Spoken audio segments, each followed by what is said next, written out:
นะนกกาแล้วไหนเปิดให้ดูหน่อย เอาหูลงก่อน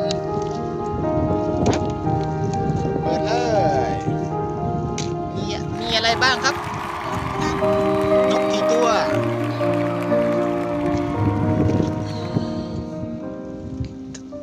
เป็นไงบ้าง ครับ ตื่นเต้นไหม อ้าวตำลึงเริ่มบินแล้ว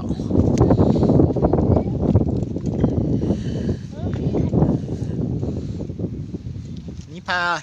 พี่ไข่ดาวกับกระหล่ำมาเที่ยวด้วยครับ เป็นไงบ้าง 3 ทหารเสือ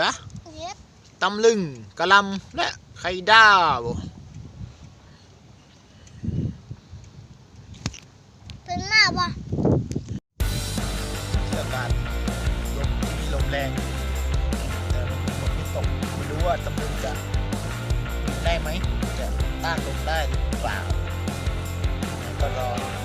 ชมตำลึงจะทำสำเร็จไหมวันนี้นะครับสภาพอากาศวันนี้นะครับ มีลมแรงมาก แต่ฝนไม่มี ไม่รู้ว่าตำลึงจะบินต้านลมได้หรือเปล่าวันนี้อากาศลมแรงมาก